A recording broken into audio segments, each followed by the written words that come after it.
So for the sake of our convenience, we'll be using the built-in function of factorial in Python to save ourselves the trouble. And let's just say we are taking a variable a and we're giving input enter a number. Alright, we're entering a number, and then we say that it's supposed to print the factorial of a number, the factorial of the number is etc. And then we write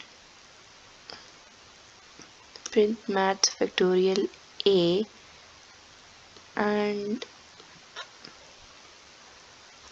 yep, so this program is supposed to run very easily and without any sort of trouble. He's asking us to enter a number, let's just say 23.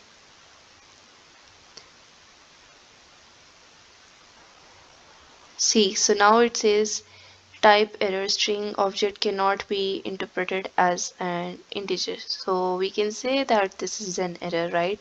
Like it is giving us an error. Now let's just say that we are considering the fact that we are running something else as well in this program.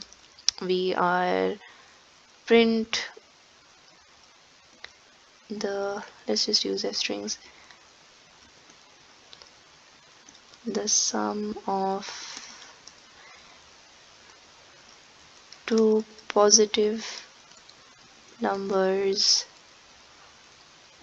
let's just say whatever value of a multi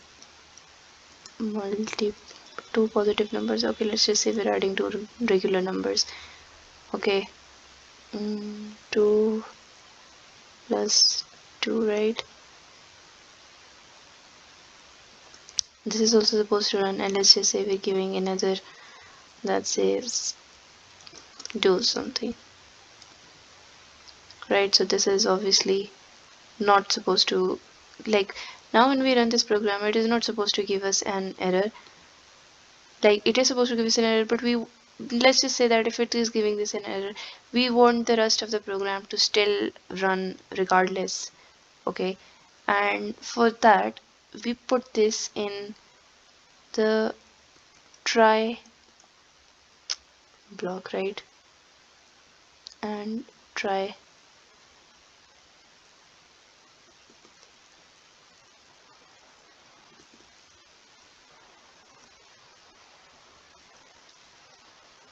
a is equals to input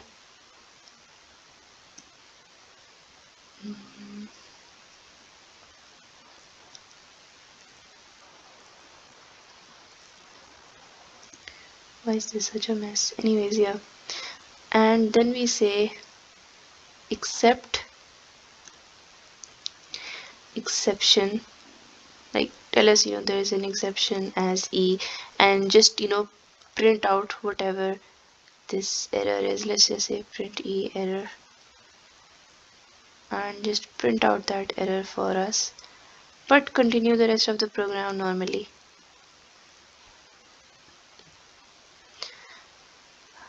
Okay, now it says enter a number 23. The factorial of the number is, okay, look, it is printing this statement, and it is also telling us what the error is. Like it is like we told it to, we said accept exception as error and print error. Like it's just basically printing out whatever the error is, and it's telling us that a string object cannot be interpreted as an integer, which means that, since I think here we're supposed to do something like int input. I think that's how you do it, right? Let's just try. Let's enter 5. Yeah. Okay, so basically you see now it's not giving us an error, but if I remove this and we run it, it will just repeat this whole thing again. It will tell us that a string object cannot be interpreted as an integer, and the rest of the code, the sum of two positive numbers is being calculated, and the third line of code print do something, and all of that is being printed. So which means that even though our program has an error, our code has an error, it's not stopping the program, it's not halting the program, it's telling us, okay, you have an error, you need to fix that, but here's the rest of your output. And if we just say except, and let's just say we want to print out a custom message, there you go, it says invalid input, right? It will just print this instead of that error.